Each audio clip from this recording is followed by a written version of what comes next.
نافل يحدث عن رجل سوداني كان في ضيافة ابن عمه.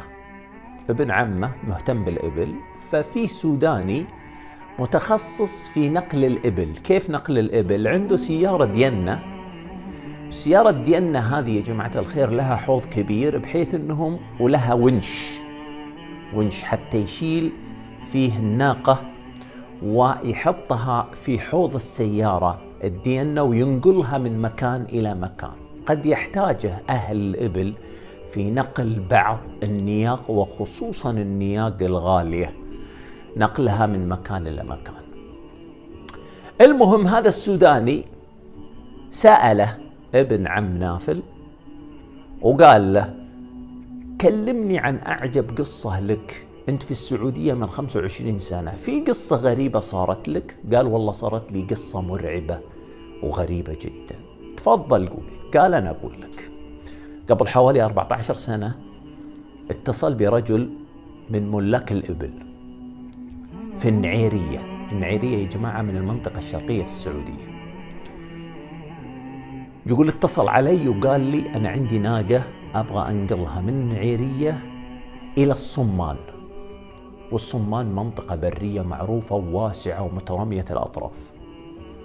يقول قلت له: ما عندي مانع، خلاص تجيني في اليوم الفلاني تأخذ الناقة. يقول قلت: ما في مانع.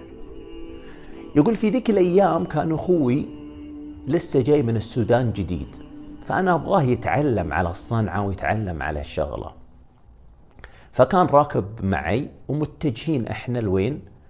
للنعيرية. يقول وصلنا عند موقع الرجال، طبعا عند الإبل حقته، والراعي كان مجهز الناقة.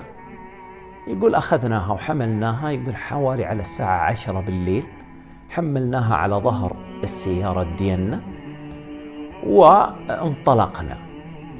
على 10:30 انطلقنا من النعيرية إلى الصمان حتى نوصل هذه الناقة. طبعا الطريق اللي سلكناه طريق صحراوي، طريق غير معبد، لأنه المنطقة اللي وصفها لهم صاحب الناقة منطقة تحتاج أنهم يذهبون من خلال طرق معينة. يقول أخونا السوداني هذا، يقول مشينا وانطلقنا. على الساعة 11 تعطلت علينا السيارة في البرية ما بين النعيرية وما بين الصمان، تعطلت وقفت. نزلت أنا وأخوي نحاول نشغل السيارة، ما قدرنا. فاتصلت على صاحبي السعودي وقلت له: يا أبو فلان، والله حنا أخذنا الناقة وحنا في الطريق وقفت علينا السيارة. قال: أنا بعيد عنكم لكن إن شاء الله جايكم أجيكم. يقول قلت له: خلاص حنا في انتظارك، حنا في المكان الفلاني وأنا بدق لك الفليشر. الفليشر يعني الإشارة تشتغل جميعا، فشغل له الفليشر. ويقول وإحنا واقفين، يقول الأخ السوداني هذا، يقول وإحنا واقفين التفت فوجدت نور مثل النار كذا. فقلت لأخوي: شوف أنا قاعد أشوف أحد هناك، خلني أروح أطلب المعونة وأطلبه أنهم يساعدوني. يقول فقال لي أخوي: ما في مانع، روح أنا بنتظرك هنا. وفعلا انتظره وانطلق صاحبنا. يقول صاحبنا: أنا أمشي والنور يبعد، أنا أمشي والنور يبعد. يقول اجتهدت، قلت لازم أوصل لهم، وفعلا وصلت. يقول لما وصلت المنظر غريب، خيمة بيت شعر مفتوح، طبعا واجهته مفتوحة. يقول رجال ومعاهم نساء ومعاهم طبول وجالسين يدقون ويعني ويسمرون، يعني سامري يعني دفوف وغناء وكذا. يقول صاحبنا: أنا قلت كيف كذا؟ كيف مجموعة رجال مع مجموعة نساء؟ هذا ما هو عرف أهل السعودية، ما هي عاداتهم وتقاليدهم أن يجتمعون الرجال مع النساء بهذا الشكل، هذا شيء غريب. يقول فقلت في نفسي لا، يمكن انهم اسرة واحدة، يمكن انهم، يقول حطيت احتمالات. يقول لما اقتربت من عندهم سلمت، قلت السلام عليكم، يقول هم ما هم حولي. سلام عليكم، يقول ما ردوا علي. سلام عليكم، ما ردوا علي. يقول رفعت صوتي مرة قلت السلام عليكم. يقول التفت لي رجل كبير في السن قال توكل على الله، توكل على الله، روح. يقول قلت وين اروح يا اخي، انا متعطل، ابغاكم تساعدوني. يقول وانا اكلم الشايب هذا التفت احد الاطفال الجالسين. يقول الطفل هذا التفت لي يشوفني بعيون غضبانة. يقول انا اطالع فيه عينه طلعت. يقول هو عينه طلعت، يقول وبدأت عاصفة رملية، دوامة رملية من عندهم اتجهت لي حتى ضربتني من وجهي. يقول لما ضربتني من وجهي العاصفة الرملية صابني رعب، فحسيت ان الوضع خطير. يقول على طول اعطيتهم ظهري وهربت. يقول وانا اركض احس كأنه في احد يلحقني ومعه سيف، اسمع صوت الهوى السيف من وراي. يقول وانا اركض وانا اركض وانا اركض حتى يقول متجه للسيارة، السيارة الفليشر حقها شغال. يقول لما وصلت عند جنب السيارة يقول سقطت على ركبي. يقول لما سقطت على ركبي وعلى وجهي بعدين رفعت رأسي، يقول وإذا قدامي امرأة عجوز ومعها طفل. قال لي شوف أخوك ادرك أخوك. يقول قمت كذا لقيت أخوي واقف عند السيارة ومصنب كذا، يعني خلاص مسلهم، مو طبيعي الرجل. يقول بديت أسمي عليه وأقرأ عليه وأنفخ عليه، أقرأ عليه وأنفخ عليه، يقول كأنه صحي. يقول ركبت السيارة بسرعة وركبت أنا بالسيارة بسرعة وصكيت الأبواب، وكانت معانا موية، علبة موية كبيرة. يقول طبعا يقول العاصفة الرملية شغالة حوالين السيارة. يقول بديت أخذت الموية وبديت أقرأ فيها آية الكرسي وأقرأ فيها المعوذات، آية الكرسي والمعوذات، وأخوي يقرأ. يقول الناقة في السيارة صابها مثل الجنون، في شيء صابها. يقول بدأت تضرب يمين ويسار والسيارة تتحرك فينا يمين ويسار كأنها حتنقلب السيارة. يقول استجمعت قواي ونزلت على طور بالماء معي. يقول لأن هذه كان جدي يعملها لما كنا في السودان.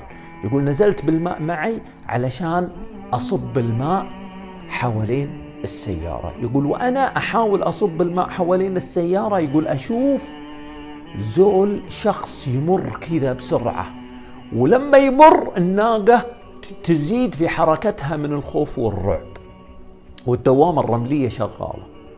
يقول صبيت الماء حوالين السيارة ثم ركبت للسيارة وبدينا نتعوذ بالله من الشيطان الرجيم ونقرأ الآيات ونرفع صوتنا بالقرآن الكريم حتى وصل الأخ السعودي. يقول لما وصل الأخ السعودي أنا قلت لأخوي أنت بتتكلم في أي شيء ولا تقول شيء. وصل رحبنا فيه يا هلا ومرحبا. يقول وقنصنا يعني ربطهم بسيارته وسحبهم معاه حتى وصلوا للمكان. كان هذا الكلام تقريبا على الساعة 2. وصلوا للصمان ونزلوا الناقة، وبعد ما نزلوا الناقة ضيفهم الرجل الله يجزاه خير. يقولوا عشانا ونمنا عنده.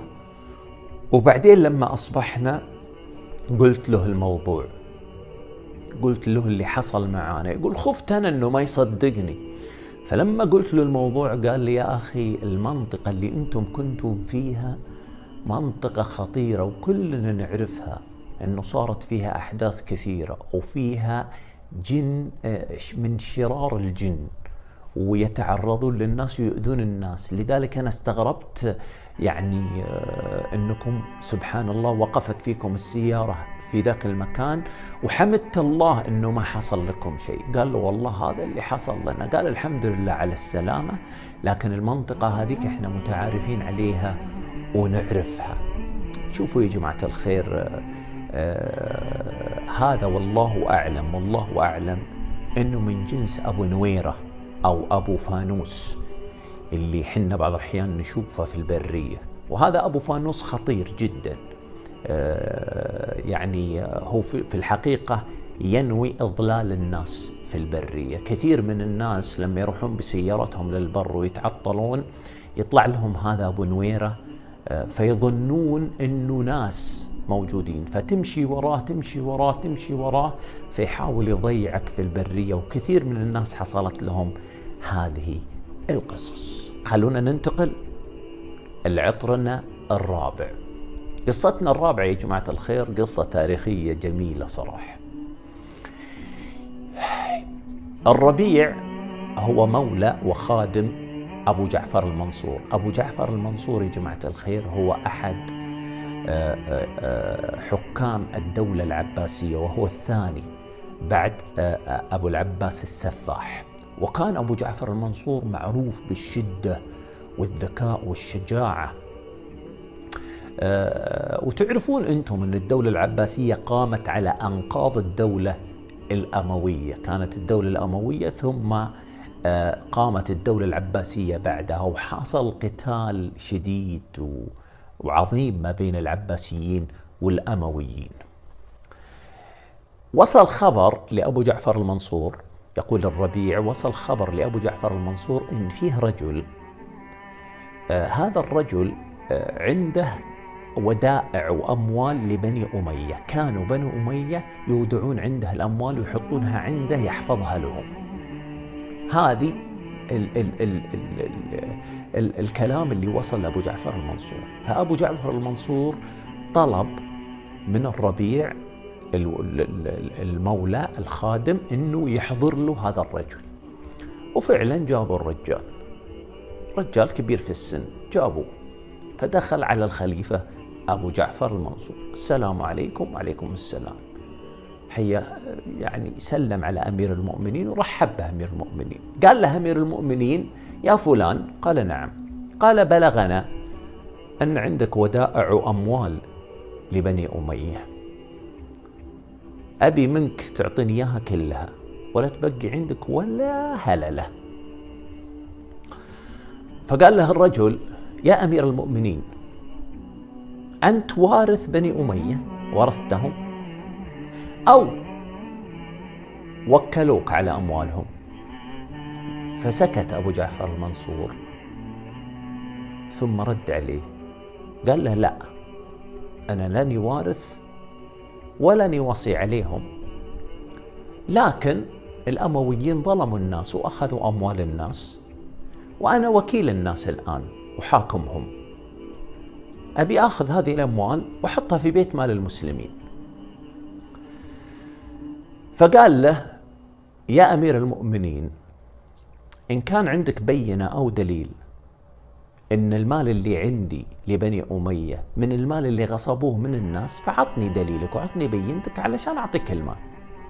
لأن بني أمية كان عندهم مال خاص فيهم، كان عندهم مال أخذوه من الناس، فأنت أثبت لي إن المال اللي عندي هذا من المال اللي اغتصبوه من الناس عشان أقدمه لك. فسكت أبو جعفر المنصور ونزل رأسه ثم رفع رأسه وقال صدقت، ما عندنا بينة وقد عفوت عنك. والله صدق الرجل، قد عفوت عنك، فهل لك حاجة؟ أعجبه أبو جعفر المنصور، أعجبه الرجل، فهل لك حاجة؟ فقال له نعم يا أمير المؤمنين، إن لي لك حاجة، أبغى شيء منك. فقال قل. فقال له والله الذي لا إله إلا هو ما عندي من أموال بني أمية شيء، وأنت لما قلت لي يا أمير المؤمنين إن أنكرت فستقررني وتظن بي سوء، لكني وافقت حتى أقنعك ثم أصارحك إني أنا ما عندي مال بني أمية. يا أمير المؤمنين أستحلفك بالله إنك تجمع ما بيني وما بين الشخص اللي وشى فيني وقال عني هذا الكلام، هذا طلبي منك. فالتفت أبو جعفر المنصور إلى الربيع وقال له يا ربيع اجمع بينه وبين الشخص اللي وشى فيه. وفعلا الربيع راح وجاب هذا الرجل، دخل فقال الرجل: هذا غلامي، هذا الخادم حقي، هرب مني من فترة وسرق 3000 دينار يا أمير المؤمنين. فالتفت أبو جعفر المنصور قال: تقر بذلك يا غلام؟ تقر أنك عملت كذا؟ وشدد عليه أبو جعفر المنصور. فقال الغلام: نعم. هرب من الرجل وأخذ معاه 3000 دينار، فحب أنه يعني يوشي بهذا الرجل حتى خلاص ما عاد يدور. فقال أبو جعفر المنصور للرجل: لو طلبت منك أن تعفو عن هذا الغلام تعفو؟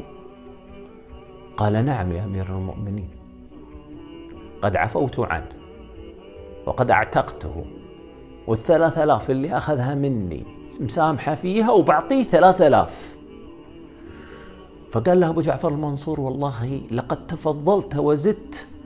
قال: يا أمير المؤمنين، تلطفك معي وكلامك معي وقبولك مني وعفوك عني لازم يعطيني درس في كيف أتعامل مع الناس. أنتم منكم نتعلم الحلم والصبر والعفو يا أمير المؤمنين. ثم استأذن الرجل وخرج. يقول الربيع: فكان أبو جعفر المنصور كلما تذكره دعا له وأثنى عليه. قال: عقله كبير، حكمته عظيمة. يا جماعة الخير، ترى فيه ناس يمتلك الذكاء والدهاء والحكمة ويضع الأمور في مواضعها. بعض الناس يا جماعة الخير يخرج من الضيق ومن الكرب اللي هو فيه بحيل جميلة وبسيطة وما فيها إثم. سبحان الله العلي العظيم.